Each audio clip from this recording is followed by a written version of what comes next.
Howdy folks, and welcome back once more to Let's Play Might and Magic 2. As per usual, we're just jumping on in here. Today, further overland exploration. Solid.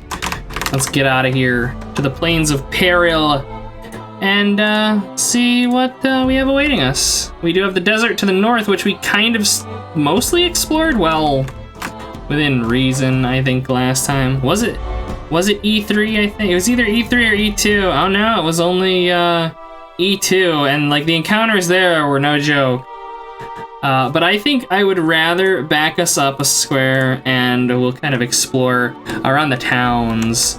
We should be good to explore most of the stuff near towns, excepting Atlantium. I think there's like dragons and stuff out there. Not that we've had a lot of trouble with dragons, but so we have troubadours and Pegasus. Those are the dangerous ones. Venomous snakes can poison you, but they only have like 3 hit points. Pegasi just kind of regenerate, and troubadours just advance. So this should actually be a fairly straightforward fight. Famous last words, of course. Oh, Pegasus are fast. None of these enemies really deal a ton of damage. A lot of D40s, a couple D30s, multiple attacks across the board, but nothing that I don't think we'll be able to deal with here. I want to say, God, what is it? Is it Incinerate or Megavolts? That's our 8th level AoE. I don't want to Starburst these guys. It doesn't do enough damage. Alright, it's Megavolts. So 8-2, and this is gonna like nuke everybody. Oh, Troubadours are not affected. Pegasi are not affected. Yeah, they do have some no joke tier resistances. Yeah, alright. This is up to the melees then. Goldleaf. Oh, speaking of Goldleaf, I mentioned that she's older than everybody else. The reasoning behind that is actually because she's been casting Raised Dead. It was mentioned to me that the reason she's gaining age, every time she resurrects somebody, she ages a year. So that's why she's got some extra years over, folks. That's okay. There is a fountain somewhere that will reduce everybody back to like their natural age, so I'm not too worried. And I don't think you have to start rolling like saves against dying from age until you're like near 100 years old. It's either 60 or 100, and either way, I'm not too worried about it because all told, single character deaths are fairly rare. It's typically either the entire party wipes or we're fine. So Goldleaf, well, I was gonna say Mass Distortion, but I don't think that'll really do a whole heck of a lot. Here. Can she cast 4-6? Alright, 4-6 is Holy Bonus, which I think is Heroism that's party-wide. I'm probably wrong. Holy Bonus increases damage done by 1 point per 2 levels of the caster. So everybody's dealing 11 extra damage, which is pretty good because outside of Swell, everyone else's melee weapons are kind of not great for our level. So I'm going to go ahead and have Dark Mage cast Power Shield, which is 8-4. And then everybody's just going to attack. Yeah, there you go. 171 damage from Swell with his plus 32 flail. So 11 damage, right? It doesn't sound like a lot, but that's per attack. And our melees, generally speaking, make 6 attacks around. 5 or 6. Chunk only gets 5. Well, Chunk and Devon only get 5. The rest of the melees get 6. So that extra damage adds a lot of killing potential. And we'll just go ahead and Moonray them. It's not going to affect the enemies, but it should heal the party. I think that healed the party. I can't tell. I'm not worried. Like, we've got this. These are not too dangerous to us right now. Like, even our back row, like, when they hit, like, 30 points of damage from Rove. Not bad. So we'll go ahead and search here. Magical Death. Thanks, Chunk. Shitload of money. Fair amount of gems. And an Inviso Cloak. What does that... I mean, it obviously is going to cast invisibility. But I'm curious about what else it does, if anything. Armor class, tentatively, the last cloak we had, or the last item that we had that said gave us AC didn't. So I'm actually... Trade item with Brunhilde. I'm gonna give it to Brunhilde, and I'm gonna have her remove her sling. Does it give her AC? It does! Nice, and I'll have her just drop that sling +2. So there we go, Brunhilde got some extra defense. We have a yellow interleave here. One of these days I'll remember and like just tell you guys what those things say. Paladins and Melting Men. The Paladins go first. Nothing here is really too dangerous. Paladins do a lot of damage and have some magic resist, but not, I don't think, enough. And the melting men are also not affected. That's interesting. Oh, they're resistant. Okay, so it's not just magical resistance. These things are resistant to like almost all damage types. Paladins are not resistant to acid, which I don't think anybody except Goldleaf can. Oh no, I take that back. 3-1 acid stream. There we go. And the melting men are just immune to basically everything except for cold, which I think we can actually do some AoE cold damage. So that might be worth looking into. I'm gonna Moonray them. Oh, they're not immune to Moonray damage. All right, so cast, I think 6-3, is it an, okay, so it's not an AoE. Oh, it is an AoE, but it's a non-point blank AoE. Outside of that, we don't really have any cold damage. So yeah, we're just gonna attack these guys. Goldleaf will be able to help with her moon rays. I mean, okay, fair. I can Dancing Swords them, but Dancing Swords is really expensive to cast. And fucking Rove can't cast it. Here, I was gonna say, we can just melee them down. Alright, that one was not nearly as valuable, but we did get a +8 broadsword, which is nice, and some silver chainmail +3, which I'm not gonna bother with. Alright, so the broadsword is good aligned. Who can use that? I might give that to Devon or Chunk. Knight, Paladin, Archer, Ranger, or Robber, rather.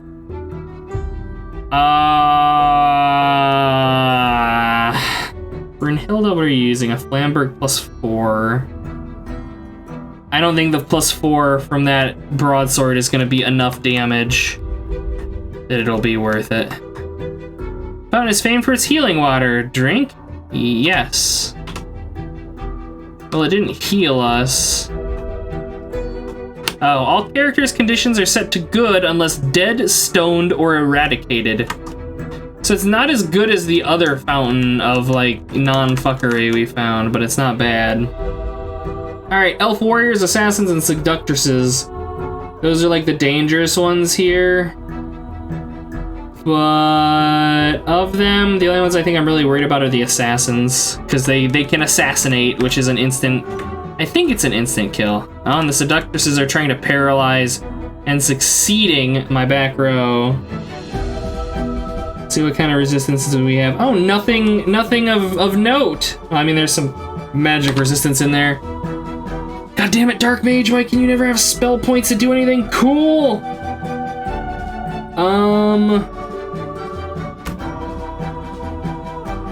5-3? I think Sandstorm's like, is it melee? Oh no, it is! Nice! And it even killed some of the thugs.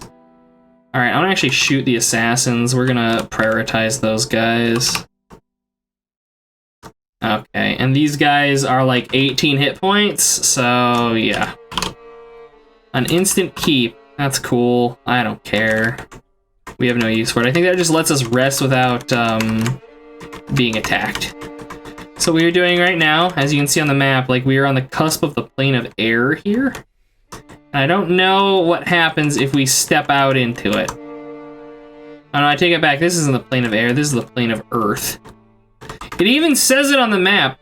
Amongst the ruins of a deserted outpost, a tablet is found. Those amongst your party with clerical abilities comprehend the writings to be the spell Earth Transmutation. I think we have probably most of the transmute spells by now, don't we? So somewhere, lepers. A lot of lepers. Sure.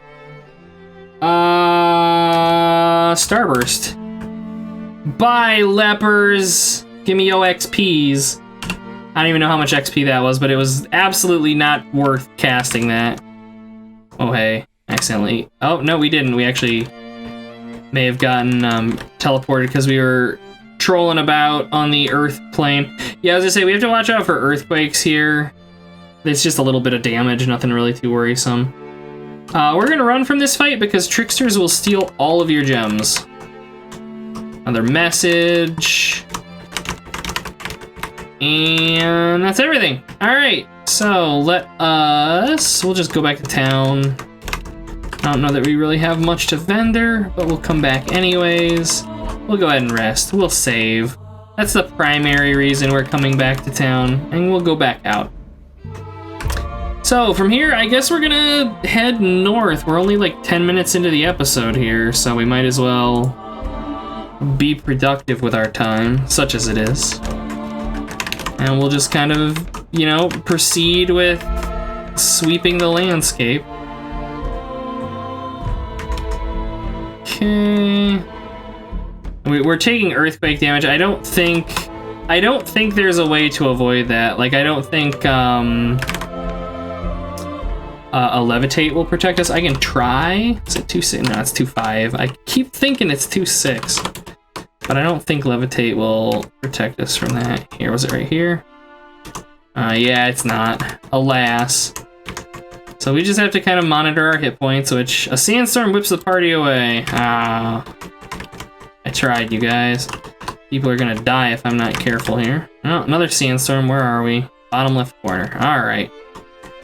So yeah, we're not... You detect a rough-hewn cave opening. Enter. I mean, I will momentarily. I want to explore a little bit more.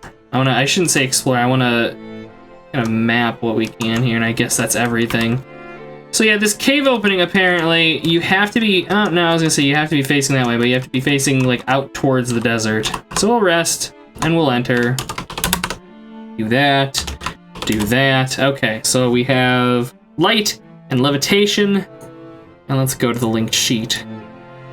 So according to... Where are we? We are in the Nomadic Rift Cave. I don't know. We'll poke around a little bit. Muggers! They steal some gold and summon friends. I'm gonna flee. I was gonna say, I'm gonna flee just because I don't want to deal with them. But okay. I do a dancing swords. Not enough gems. Seriously, dude? Like, everyone in the party has hundreds of them.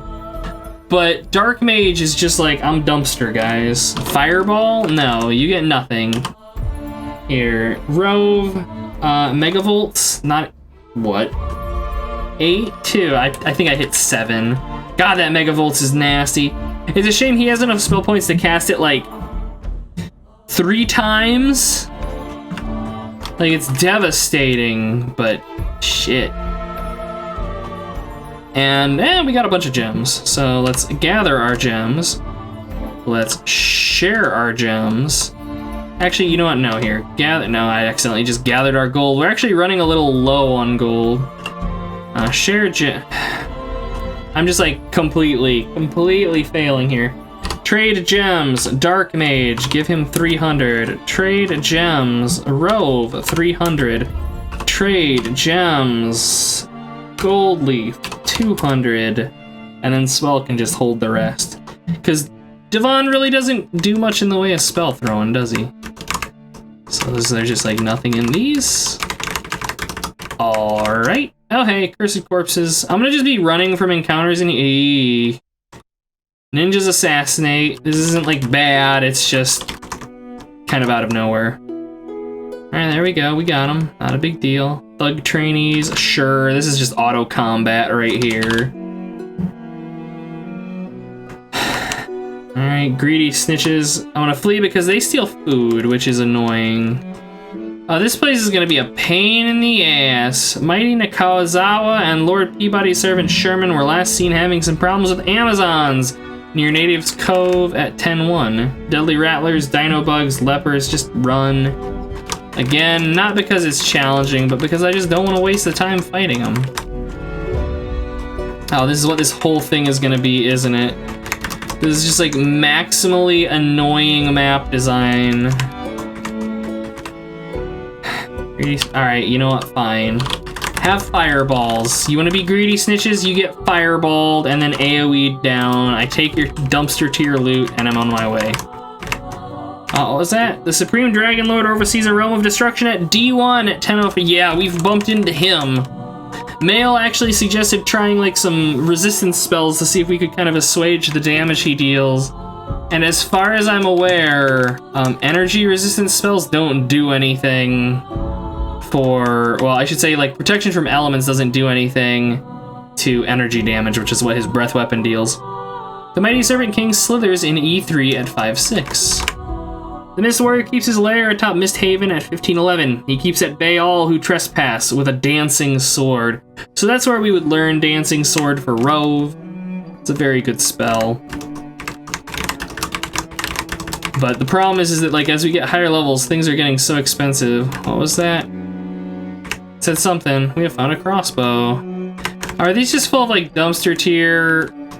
Yeah, these are all just full of, like, absolute... Is this, like, not even this is, like, not even magical stuff. Oh my god. Just drop it all. Oh my lord. Vikings! They just advance. Unlike crazed dwarves, they will not frenzy themselves to death. Of which I am thankful. Alright. They got anything good? Magic herbs. Plate armor +4. That is gonna be an item upgrade for Brunhilde. Bam. And we'll just drop that non-magical plate armor. She's actually gotten some good gear upgrades this episode. I'm pleased for her. So my question is then, what is, like, hidden in this area? Hastily written by a shaky hand, a message reads, Fluxor, Radicon, Toddler, and Capacitor are essential to gain the Element Orb. That's something that we will worry about later. Mr. Wizard, a top scientist, has been interrupted in his research in the arcane wilderness by a very nasty lich lord at 114. So yeah, Mr. Wizard is the best wizard hireling in the game. The dude's a fucking beast. Sadly, you have to pay for his services. And like all wizards, he is expensive. Posing as monster attractive targets, Holy Moly and Slick Pick are entertaining monsters at Dawn's Mistbog Cavern. And these are just, like, full of crap. Hermits and ninjas, sure. Ninjas are fast, I guess. That's mildly dangerous. Sadly, they're not fast enough to dodge fireballs. Just like my party's not fast enough to dodge basic traps because Chunk sucks. A rumor you heard about the Nomad's treasure hoard suddenly pops back into your memory as you spy an overly large black X. Search. A little bit of money. Sure. Same deal. Okay. I'm just gonna get all these little rooms and then we'll explore the branches. I'm curious what's in the eastern side of the map there, the areas that we can't necessarily get into. Unless those first two doors maybe have some goodies in them. Alright, so Friar's Energy Blast. I was gonna say, but they also go down to, like, stray fireballs, like most things. Alright, a plate mail, a ring mail, some thieves, they steal all of our gems. And then they run away, the bastards. And a dagger +3, which I can't be asked to care about. What was that? Oh, random armor, according to the map. And some more random armor. Man, I love all these random armors. I'm not gonna say that this area is a filler area, because it's actually not. Like, this is like some good information that we're getting in here. Towards various things we might want to poke at, but probably won't. In all honesty, the Queen Beetle holds court in E2 at 11-6. Alright. Oh, we have some doors. Leprechauns! They vaporize valuables. I'm going to flee. Because I don't know what vaporize valuables means, but it terrifies me. A rumor you heard about the Nomad. Alright, yeah. More gold. More gold. Their vast treasure stores are kind of... I'm finding them wanting, if I'm going to be honest. Mystic Castles of Bron, holder of secrets, lies unknown in the 9th century at C2. That's actually important. Alright, is this leprechauns? This is leprechauns every time. Fuck. So if I recall correctly, these things drop a fair amount of goodies. But I really don't want to fight them. I'm just gonna Mega Volt them. Oh, and they're immune to electric. Alright.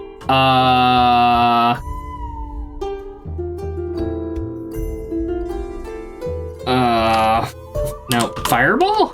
No. Oh, valuables are being vaporized. I saw it. I don't know what that means. We got a shitload of money out of those guys, though. Yeah, I don't know. I don't know what vaporizing valuables did. Like, we still have all of our money. I just don't have it shared out. Alright, some people are missing... Well, now people would be missing gems because I passed those out.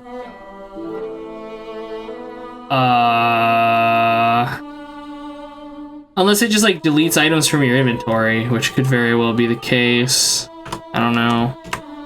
Giant treadmill looms before your party. Step onto it. According to the thing, this is speed, so yes. 10 speed across the board. So the big deal with this, well, it's not gonna show up until we rest. The big deal with that is that it'll let us act before enemies, if nothing else. The only downside is it's kind of a pain in the ass to get up there. I mean, we could come in and just teleport, but... We found a weapon! A weapon! A weapon! This torch looks crooked. Adjust it. Yes.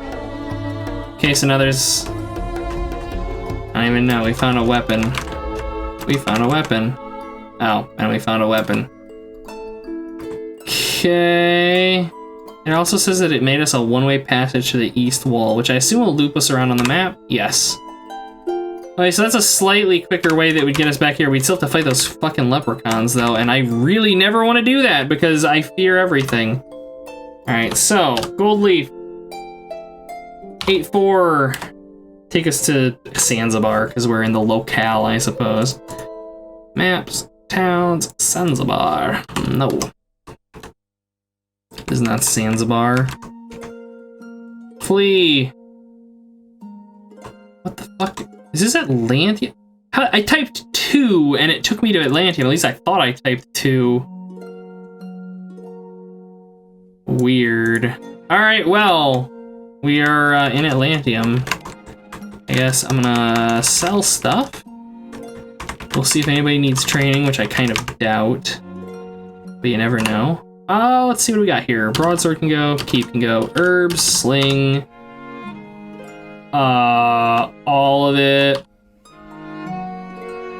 All of it. And all of it. Alright, so we really didn't get any loot worth anything. And there's nothing I really care a heck of a lot about here. Pop in and save. And I'm going to restock our food. Okay, how are we all doing? Aside from... Yeah... Dark Mage doesn't count. Dark Mage doesn't get nice things anymore. He's too expensive. Alright, well... I think we've actually gotten quite a bit of exploration done today. We basically mapped 3 maps. So I think I'm gonna go ahead and call it here. So, as per usual, folks, thank you for watching. I hope you all had a good time. And I will catch y'all next time wherein we're probably going to head south. Until then...